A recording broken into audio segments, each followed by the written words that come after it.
put your hands together and help me welcome Mayor Kevin K.J. Johnson to the stage. Thank you. Awesome. Thank you. Thank you very much. How's everybody doing? Are you guys tired? I get to be the last speaker of the day, so thank you for that.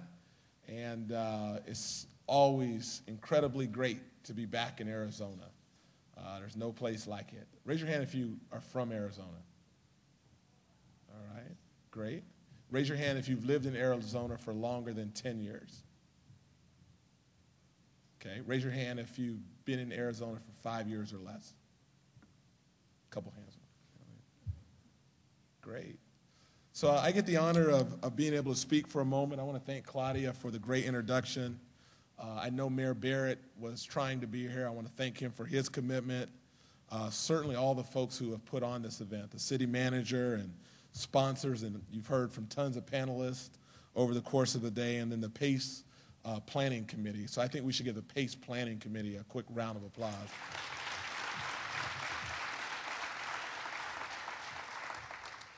So the theme, I was told, is this convergence of business, education, and community, and how they all go together.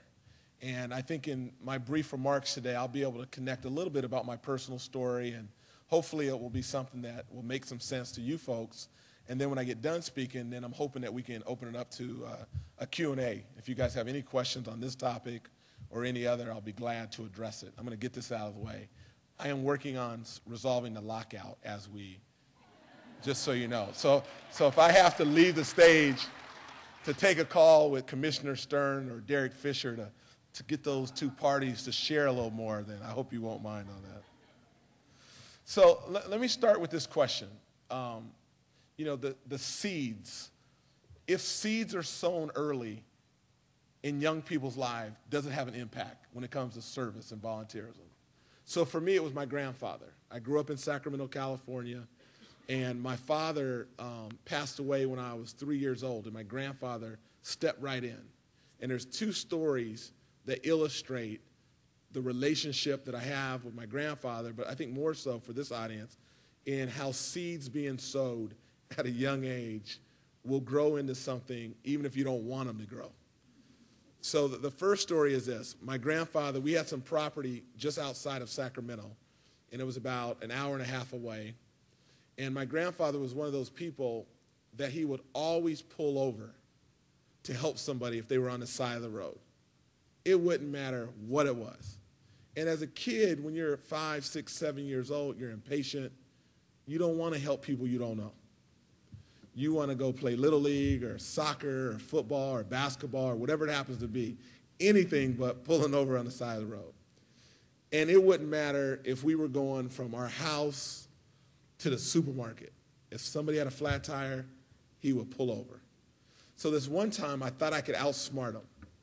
We were coming back from our property, and we were headed down a highway, and about a mile, I saw that there was 2 miles before we got home, and about a quarter mile up, there was this car on the side of the road. I was thinking, here we go. So I said to my grandfather, what are those birds on the other side of the road? And he looked. He said, oh, those are blue jays. And I said, yeah, but what is the other one that doesn't quite, it's not blue? And the next thing I knew, he was swerving over. He had peripheral vision. So as a point guard, that helped me later in life. But I thought that I would outsmart him. And on this particular day, we pull over the side of the road, and these people had run out of gas. And this is how these stories would go. He'd pull over, they ran out of gas. He'd ask them, do you have a gas can? They would say, no. Do you have any money? They would say, no. He would say, hop in. So then we would go to the gas station. We would buy a gas can. Then we would give them money to put gas in the gas can that we bought. Then we would come back, and then we would make sure that their car would start and so forth. And those were the kind of things that my grandfather would do at a young age, and I hated him for it. Because it was such a waste of time. As a kid, you want to get home and you just want to play. So one other story to put it in context is, and I remember this very vividly, I was 6 years old, and my grandfather was a sheet metal worker. So he had a routine. He would wake up at like 4:45 every morning. He'd be out of the door by 5:20. He'd work all day. He'd come back at 4:30. He would come home. He would kiss my grandmother 3 times. He would have a gin and tonic. Maybe I wasn't supposed. He'd have a glass of water. And then he would sit down and finish reading the newspaper. Then she would cook. He would eat. Then he'd watch the evening news. And then he'd go to bed at 8 o'clock. So he was one of those people that went to bed at 8 o'clock every evening. On this one particular night, at 11 o'clock at night, he wakes me up. And that was very unusual because he was never up at 11 o'clock on a weekday. So he woke me up, and I was all groggily, and he said, get in the car, we're going on a ride. Now you got to imagine, this seemed very strange, that we're just getting on a car, going on a ride at 11 o'clock at night on a weekday. And I'm a kid, so I'm obviously supposed to be sleeping. So we go on a ride, and we drive, which seemed like forever, but it was probably about 4 miles, to the projects. Peoria probably doesn't have any projects, but in South Phoenix, we used to have some projects. Y'all don't have projects in Peoria. Come on now. Come on now. I guess it's relative. So anyway, he took us to these projects. And back then when I was 6, I'm 45, so let's just say I was 5 instead of 6. So 40 years ago, we didn't have a lot of money. And he handed me a $20 bill. And a $20 bill is equivalent to like a $2,000 bill when you don't have a whole lot of money. So he handed me this $20 bill, and he said, knock on 2C. He said, you knock on 2C, and when the person answers the door, you give her the $20. I knock on the door. I look up. The lady looks down. I hand her the $20 bill. She starts crying. I run back in the car. I sit next to him, and I look at him like he's crazy. He says nothing. He just puts the car in reverse and drives me home and puts me back into bed.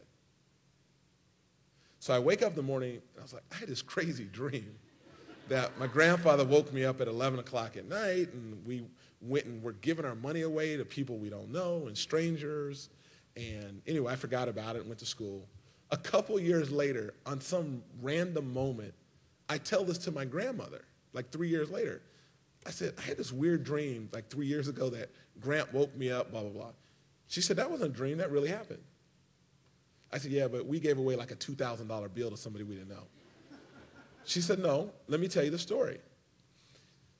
Apparently, it was 2 days before Christmas, and this lady was a single parent.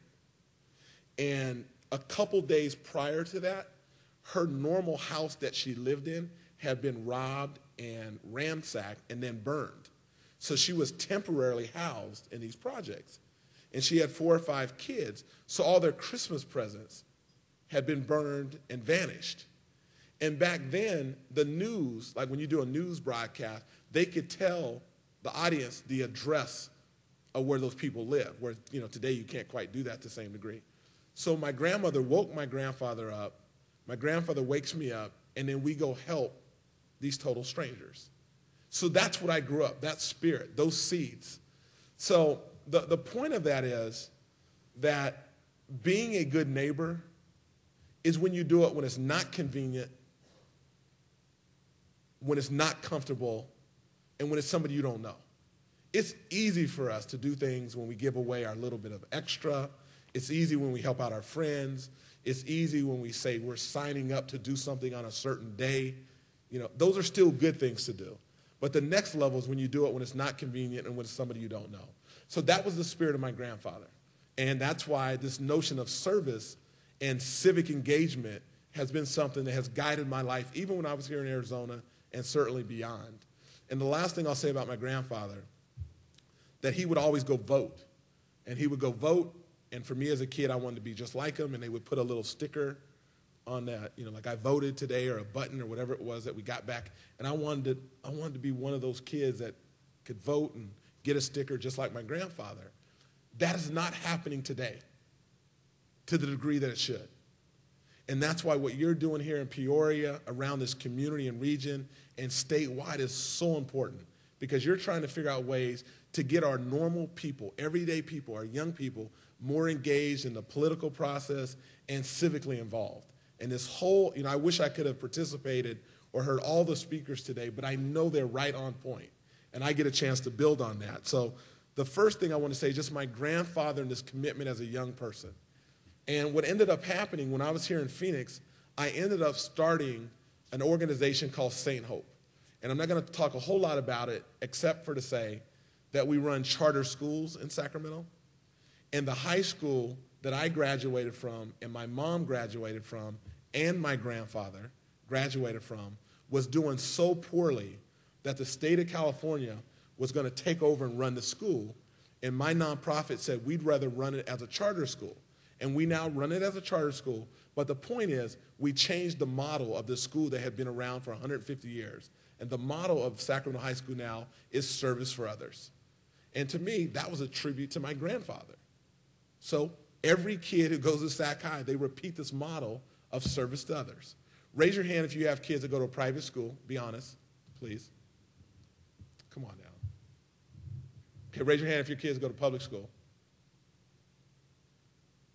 There's a whole lot of people whose hand didn't raise. Okay, so if you go to private school, you know you have a graduation requirement that you have to do volunteer and service hours. Most of you know that.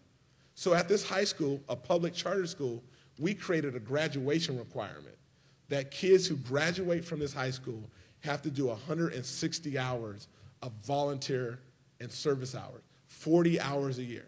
The kids think it's crazy. Perfect. Because I thought my grandfather was crazy. Then as time goes on, you start to appreciate it.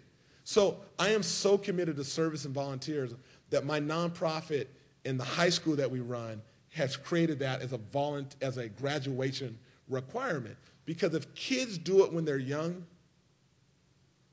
they're going to do it when they're older, they're not going to forget, and they're going to make sure that their kids also do it. So that is something that I've learned from my grandfather, and I certainly want to impart on this group. All right, second point. Why do I run for mayor in Sacramento? I run for mayor because my darn grandfather told me that you can't complain if you don't like something that's going on. You can't stand on the sidelines. You got to throw your hat in the ring. You got to get involved. And he said at a young age, the greatest thing you can do is be a public servant, which means, today, an elected official. So I run for mayor in Sacramento because it's my hometown. And the very first initiative that I did was a volunteer service initiative. I got elected, I gave an inauguration speech, and I told our community that we are going to be a city known for service and volunteerism. My grandfather is just haunting me every step along the way. So now I'm bugging the city. Like the whole city now is reflecting this commitment of volunteer and service. So in this inauguration speech, I tell my community, I say, look, we have a down economy, we have a mortgage crisis, everything is tanked, we know that. So we're going to have to come together and figure out a way to do more with less. There's a crisis that we're going to make an opportunity in Sacramento, and that has galvanized our city in a real way. So how does that tie to Peoria? I'm very competitive. You probably knew that. And I like to win, and I like to challenge other cities and other people. So on this day, I challenged my community in Sacramento. I said, I want us to be known as the most caring city in California. And what that meant is we needed, as a city, needed to do 500,000 volunteer hours. And if we did 500,000 volunteer hours as a city in 2009, we would be the most caring city in California. The city was like, we're ready, let's go. Proud to say we ended up doing 1.7 million volunteer hours as a city in our community. And you guys know this. The number one reason why people don't volunteer is what? They don't get asked. You already know. So I just figured I'd ask. My grandfather didn't really ask, but anyway, I figured I'd ask. And these folks volunteered. So the next year in 2010, we said we wanted to be one of the most caring cities in the United States. And our goal was to get 3 million service hours, because that's what you needed to do to crack the top 10. Proud to say we got 3.1 million in Sacramento. That was a big deal. We ended up getting recognized by the President of the United States, the Mayor of New York City, and they started something called Cities of Service. Have you ever heard of Cities of Service? Can you raise your hand? A couple people? So Cities of Service was founded 2 or 3 years ago. I was a founding mayor. There were 10 or 15 of us. And Peoria just signed up and got recognized as a city of service. So round of applause to this community here. So that's where you see the connection, that we as mayors can galvanize our community in real ways. We can challenge other cities, and that's kind of where we are in Cities of Service. I want to say this before I give 2 examples, but in the Cities of Service, the point of it is that we as mayors are asking our community to volunteer and give service in areas that we think are the highest need areas. Do you guys know what I mean by that? Because volunteering in general is just good. But as a mayor in Sacramento, I said, here are my 4 most important areas. One was public safety. One was the environment. One was homelessness. And the other was education. So those were the 4 areas that I asked people in Sacramento that if you want to volunteer and you don't already have something you're doing, can you please sign up in one of these 4 areas? And I'm going to highlight 2 examples today. The first one is homelessness. What we ended up doing, we had a homeless problem. We were on the Oprah Winfrey Show for having tent cities. It's like Occupy Sacramento. We had Occupy Sacramento with the homeless folks along the river. And what we ended up doing, again, a crisis, we said we're going to take this as an opportunity. Fast forward, we did great work. Here's one point I want to highlight. Because when you think about business, the community, education all coming together, I went to our community and said, we don't have the resources to solve this homeless issue. So we're going to need all of you to step up. And I went to the faith community. I went to our churches. And I said, there's 2 things I'm asking you to do. We need to raise $400,000. And if we raise $400,000, we will be able to leverage $1.6 million from the federal government. You guys with me? The church community said, okay. And I had never seen this happen before. They said, we'll get back to you. A month later, they had a room this size full of 80 people who had churches or synagogues or mosques, everything you can imagine, all in a room, and the church leaders challenged the faith community. The faith community did something called One Day to End Homelessness. On that Sunday, they chose a Sunday, let's just say it was March 27th, a Sunday, that they asked everybody in their churches or synagogues or mosque or temple to give 1 day's worth of your rent or your mortgage.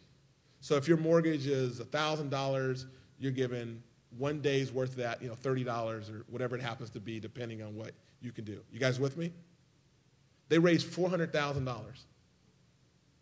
The faith community. Because they told me, Mayor, our ministry has to go beyond the walls of the church. It has to go out to where the community and where everyday people's needs are being met. $400,000. We became a national model. That's something that can be replicated. And we can send that to folks here in Peoria or anywhere around this valley. But our faith community raised money on a Sunday, which we were able to leverage a 4-to-1 match from the federal government. The second thing our faith community did on homelessness is it's called the Winter Sanctuary. So you have permanent housing, which is all of our goal. Then you have transitional housing, and there's emergency housing. And there's always never going to be enough money for emergency housing. So we have something called Winter Sanctuary. Our churches, again, 50 of them, from November to March, said, maybe it's 25, they said from November to March, we're going to house homeless people in our churches for 1 week at a time. So one church signs up for 1 week, another church signs up for another week, another church signs up for another week, and over the course of 5 months or so, everybody gets shelter during this period of time. That our faith community has done that. We as a city don't have the resources to do that right now. So the business community, they contribute. The people who want to volunteer come and serve food. So you've got the faith community, the business community, everyday volunteers all working together to tackle this homeless challenge in our community. It's been something, again, that we've got national recognition because of what we've done. So that's an example on the homeless side. The education. Raise your hand. Did we talk about education today? If the answer is yes. Okay. So What I normally do, I'm very radical when it comes to education reform. That may be for next month or next year that you invite me back. But on a less radical notion, education is so important. And what we did in Sacramento is we came up with a third grade reading initiative. A third grade reading initiative. We want to be the first city in the country that every third grader, by the time they leave third grade, they can read at grade level in Sacramento. So nationally, what's our third grade proficiency level? Nationally, about 33 to 35% in the United States. Are you guys listening to that? Only 30, I have the actual number here. Only 33% of third graders in our country could read at grade level by the time they leave third grade. Sacramento, we're 37%. So that means 63% of our third graders in Sacramento cannot read at grade level. Do you want to know what Arizona's is, or would you prefer not to know? There's a NAEP test, which is a national test, that they test fourth graders. 26% in your state, in this proud state of Arizona. 26%. What makes matters worse, and I'll point to Sacramento because I don't want you guys to walk out of here uninspired today. So in Sacramento, if we only have 37% of our kids reading at grade level, 63% aren't, which you know. Here's what's terrifying. Why did we choose third grade? Because third grade is where kids go from learning to read to reading to learn. It's a key transitional point for kids. If kids are not reading at grade level by the time they leave third grade, 80% never catch up. Say that again. 80% of kids who are not reading at grade level by the time they finish third grade never catch up. That is a national crisis. It's a crisis in our country, in the state of California, in the city of Sacramento, in the state of Arizona, and certainly Peoria and Phoenix and the like. Huge challenge for all of us. I'm going to make one more point, and then I'll tell you what we're doing, and it'll connect to this group. The other thing that's terrifying is there's a correlation between kids who aren't reading at grade level and kids who end up incarcerated. So we have something called Folsom Prison. Hopefully any of you have ever been there or visited, but it's called Folsom Prison. 70% of inmates that are incarcerated are illiterate. There are 3 states in this country that are building prisons based on third grade reading scores. In this country, the most powerful country in the world, we're not educating enough of our kids. So I went to our community in Sacramento and said, look, here's our problem, here's our challenge. And what we ended up doing is I said, look, it's going to take everyone, business, church, civic, universities, community, all of us collectively together, if we want to reach our goal, which is to be the first city in the country that all of our third graders are reading at grade level. That's our challenge, that's the vision. So what I did is I asked seniors, meaning people older than 55, I asked seniors to come out of retirement. I said, you got to get back in the classroom. You've got to mentor and you've got to tutor. I've asked businesses, adopt a school. Allow your employees during their lunchtime to go tutor and mentor. I asked people who have money, the philanthropists. I said, make reading and education your top priority. Direct those dollars toward those sorts of things. And you know what? The whole community has come forward. And I don't know if you know this, but a kid who's behind or below grade level, they only need 2 hours of extra reading and tutoring over the course of a month to get them to where they need to be. 2 hours. So we calculated. If we had 3,000 kids who weren't reading at grade level or whatever the number was, we needed 500,000 community service hours in reading. Very specific.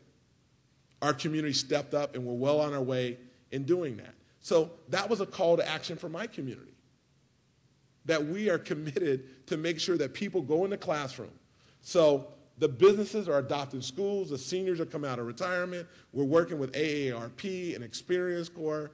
The businesses are saying not only will we adopt a school, we're going to let our employees go and we're going to give money. We need policies that certainly align with early childhood and early education, which is great. Who in here is a part of United Way or have ever been a part of United Way? United Way is on board. How about Boys and Girls Club? Anybody? Boys and Girls Club, because Boys and Girls Club are where kids go after school.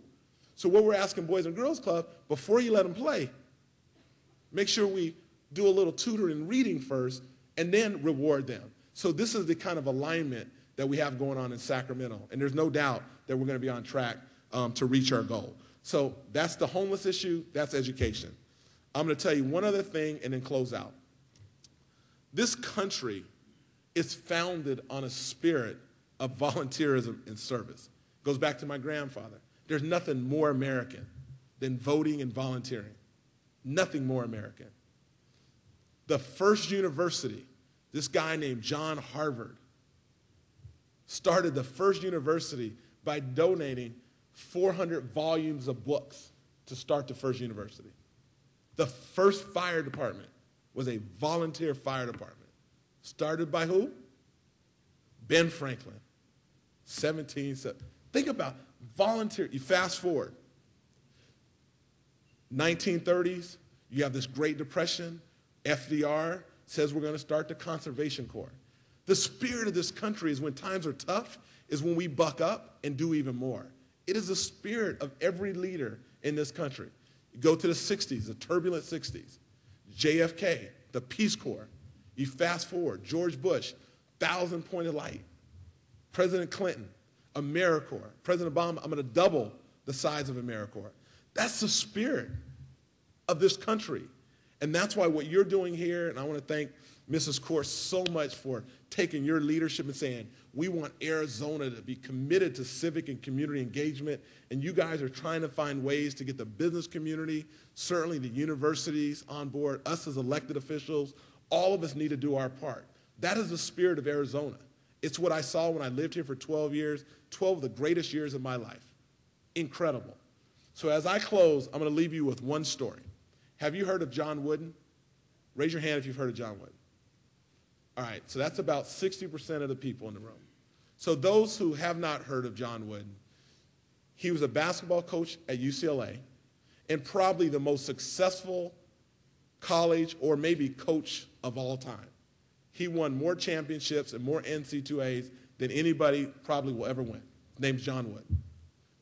Mike Krzyzewski from Duke just had an amazing feat, and I have big props to him, but there's only one John Wooden. So I did not have the pleasure of being coached by John Wooden.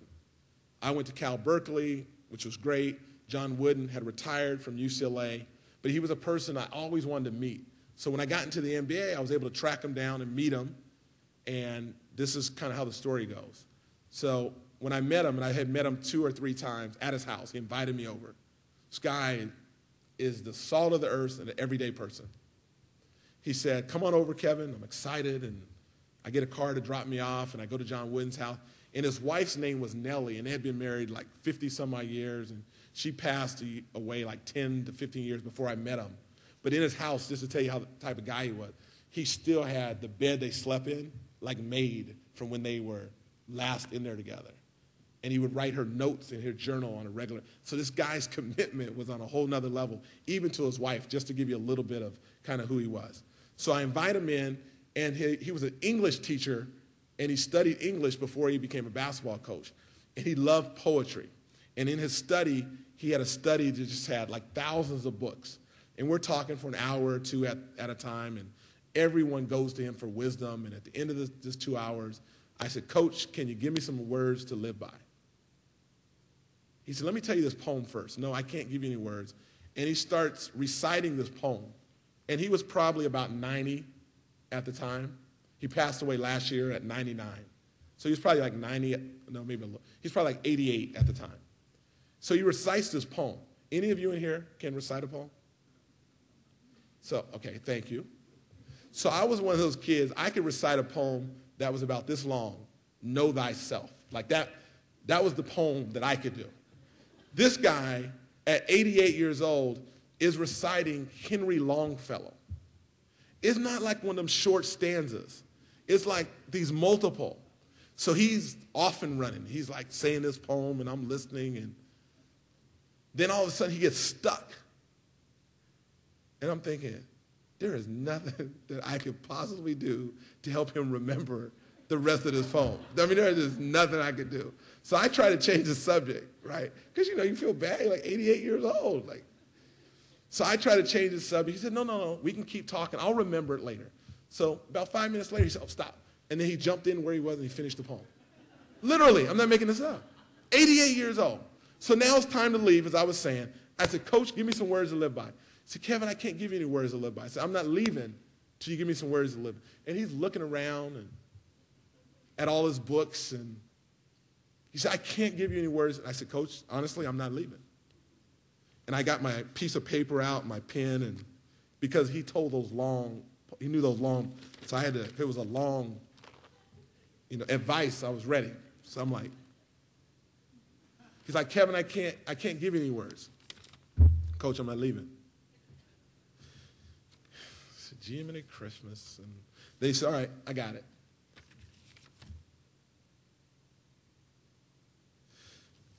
He said, you want words to live by? I'm like, yes. You sure? Yes. He said, help others. Isn't that what it all boils down to? That's the mantra of our country. It's why you guys are in this room. It's why Arizona and Peoria is going to do something very powerful. It's a simple notion. It's 2 words. It's not complicated. You don't have to have a PhD. You don't have to live in Paradise Valley. All you got to do is have a spirit to serve and want to help somebody out.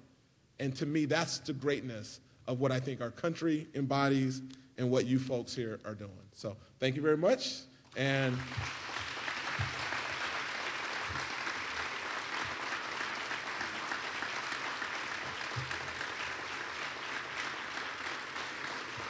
this is the only place I can get a standing ovation in, Arizona. All right, thank you very much. Is today Friday or Thursday? What's today, Friday? So it's Thursday. I know you guys got to go. So do you guys want to ask me a couple quick questions? I'll be glad to address anyone. Yes. I don't know who has. Somebody out there can just start talking because I can't see. All right, were you pointing at somebody?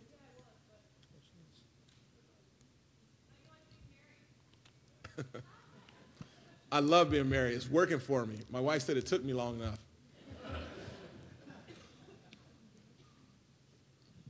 Hi, I'm Carlos Medina, and I was wondering, I feel like you're a very, unique individual knowing that you're a governor, and you're also helping. Mayor. I apologize. You're a mayor, but you're also helping with the NBA lockout, and you're successful in what you do, being a mayor, helping others. So with that, how would you have resolved the NBA lockout, and do you feel like civic engagement could help? Fair question. So I called Commissioner Stern yesterday, and I asked him honestly, is there anything I could do to be helpful? I was a part of a lockout here when I played for Phoenix in 1998-99, and it was the same issues. People want a little too much. They're not willing to carve up the last little bit and split it in half. And as a result, we missed 30-some-odd games of a season. We ended up playing 50 games in a shortened season. And that was okay. I mean, it was fine. But it didn't have to come down to that. And the one thing I told Commissioner Stern yesterday on the phone is, honestly, you guys have to get this together because there's too much at stake. That the fans, families, and the workers are suffering, especially in this economy. They're suffering today. And you guys, and I was very frank with the community, I said, you guys are being insensitive to communities and businesses and to everyday people. I get that you guys both want the best deal. I get that. But at some point, there's a stalemate, and somehow you've got to close that gap. Because if you take Sacramento, I'll give you an example. Janitors, ushers, parking lot attendants, people who take tickets, they can't work right now. That's not cool for me as a mayor.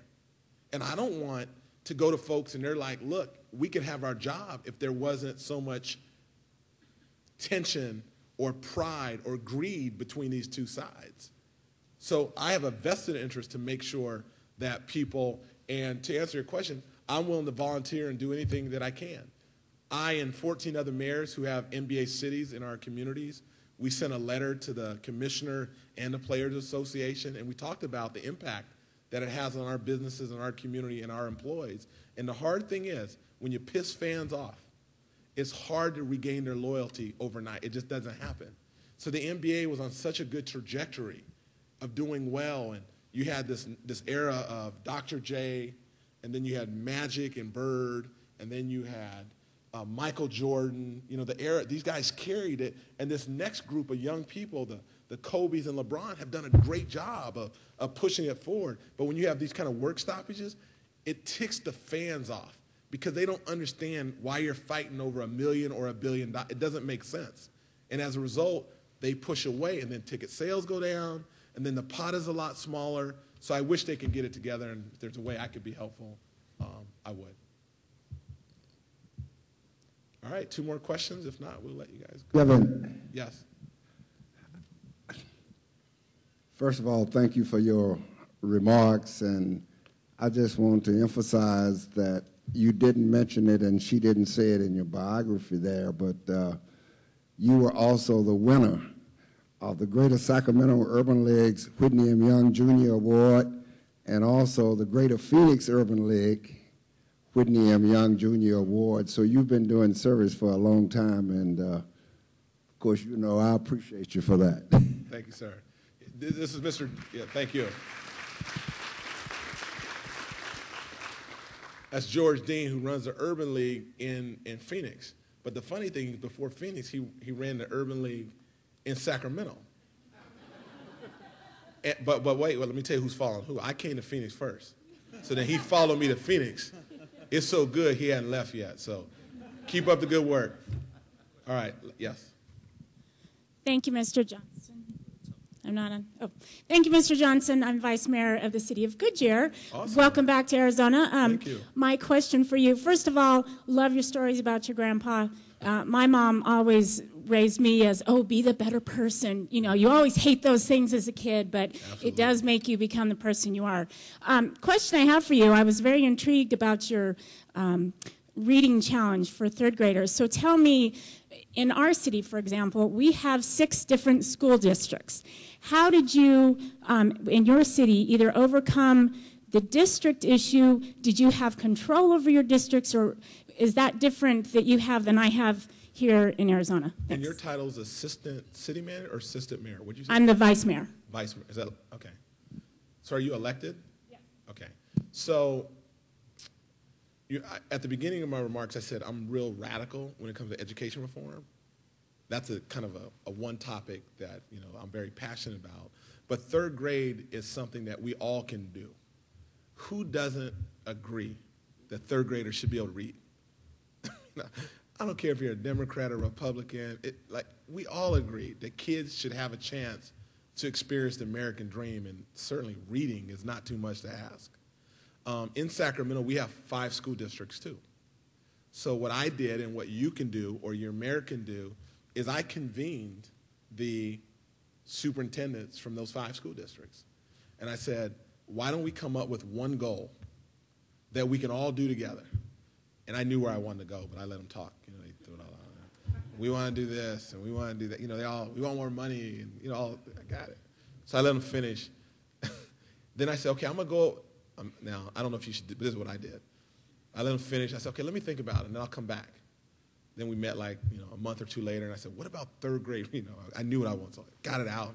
They're, oh, it's a great idea. And they were like, which one of us came up with that? And I said, I think all of you collectively said it in your own way. So what we did is we came up with this third grade reading initiative. And this is God's truth. The same time we came up with it, the Annie Casey Foundation back east, a national foundation, philanthropic, they noticed and came up with something called a kids report, a crisis in third grade reading and why third grade reading matters. That report just came out in 2011. So you have a national movement, a national philanthropic and foundation saying it's the most important thing for our country. You have 4 superintendents or 5 superintendents and a mayor saying it. The whole community was like, God, this is laser focused on one thing. because you know we all want to do so much, and all the things are important. But I said we're going to focus on one thing over the next 10 years and try to get rid of this unfortunate challenge. They all came on board.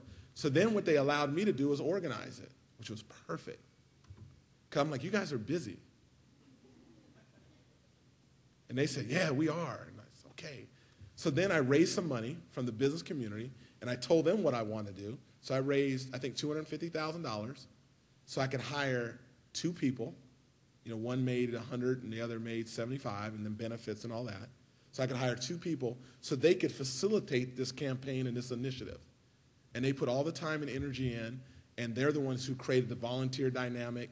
And when you think third grade, just so you know, and this ties to you too, it really starts from 0 to 4 and then 5 to 8. So early childhood, they all go together. I mean, third grade is just the end.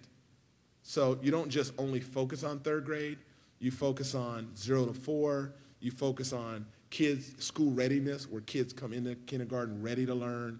There's 3 big challenges. I'll tell you what they are really quick. One is school readiness. Not enough kindergartners coming to school ready. So that's where your 0 to 4 comes in, and certainly kindergarten.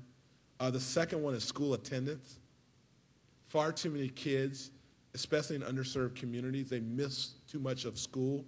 So when you're learning those very basic core things, they're not there enough to learn. So you have school readiness, school attendance, and the third is summer loss, like the summer learning loss. So during the summer, most of you make sure your kids are doing productive things during the summer, but many kids in many neighborhoods aren't doing productive things.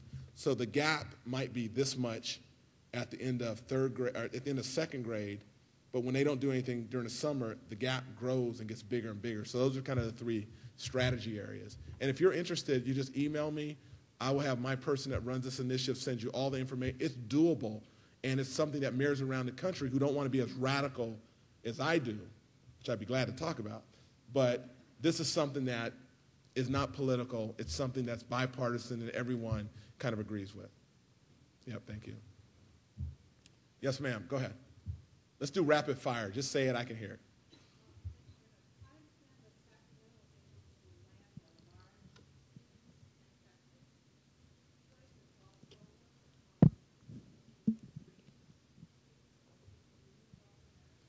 Heck yeah, I was involved in that.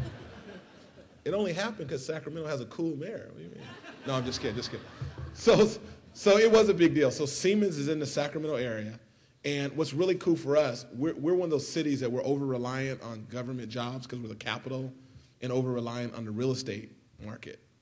And I did an initiative 3 years ago. Remember I said environment and green was one of kind of my priorities. We did a green initiative called Greenwise, and this initiative went like gangbusters, and we got Siemens to continue to manufacture and stay, and they do light rails, and they build things that are in most cities around the country, and it's in our backyard. So that's a huge boost for our economy because it's not the government piece and it's not real estate. The other thing we just got lucky in doing as well, we just attracted $100 million to retrofit buildings, both commercial, school buildings. That's significant because $100 million allows us to end up hiring and creating 300 jobs a year over the next 5 years. So green is kind of our I don't want to, it's one thing that differentiates us from other cities. We've got great weather like Phoenix, but we got agriculture, we got water, we got all the natural resources that anybody would want, and now we're figuring out a way to make that a competitive advantage. So yes, they call me Kevin Green Tent Mayor Johnson. Kevin, how did you get early childhood development embedded in your community? So her question was, how did we get early childhood embedded in our community, making it important? The one thing I can do as a mayor is you get the bully pulpit, and I can talk about the same thing every day for long enough, and eventually people are like, all right, what do we need to do? So I just don't think there's anything more important in any of our cities, in any of our states, and in our country than education. There's just nothing more important. And the earlier we can start, the better off we are. And it's just sad when you think about how can a kid in third grade who's behind, and 80% of those kids, their whole futures are determined for them. And I just kept talking about it in our community, and pretty soon the dots started connected. And when we had this kickoff, we had 800 stakeholders, like some ridiculous number. Like you had, in Sacramento, California, you have First Five, and you have Head Start, and parent teachers. And so we had every stakeholder group in our community all a part of this initiative. And they were pleased that the mayor was willing to champion something that they had been fighting for so long and didn't feel they were getting enough attention, or policy leaders weren't listening, and the funders and all the issues that kind of thwart their progress. So I just made it a priority. I shined a bright light on it. I kept talking about it. And then my strength usually is convening, coordinating, and then aligning. And then after we do that, we talk about a shared vision, shared responsibility, shared opportunity, shared benefits. Then after we do that, then we talk about how we're going to measure it, and how we're going to monitor it, and how we're going to evaluate our success. And the community just has went gangbusters on this topic. So thank you for that. Okay, last question, I think. Yes, I'd like to ask you a personal question, if you don't mind. Oh, I don't mind at all. It's a very personal. I'm ready. There's a rumor that Elijah once cried when you dunked on him. Is this true?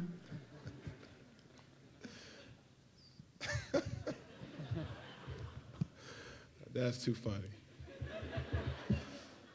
So for those of you who are not old enough to remember, in 1994, I dunked on this guy named Hakeem Olajuwon. Yeah, thank you. Just to remind you, I'm 6'1" barely. He's like 7'1". And he had blocked Charles Barkley's shot like 2 times in a row. Then he had blocked Dan Marley's shot, and then AC Green. I was just getting pissed, penetrating, and blocked his shot, and blocked his shot, and blocked. So I got the ball. I'm like, I'm going to try to dunk on this guy.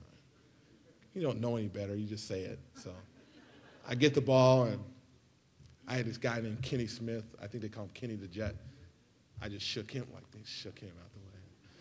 I went to the basket, and I went down, and Hakeem Olajuwon went down, and he's kind of smiled. You know how they got that snicker, kind of.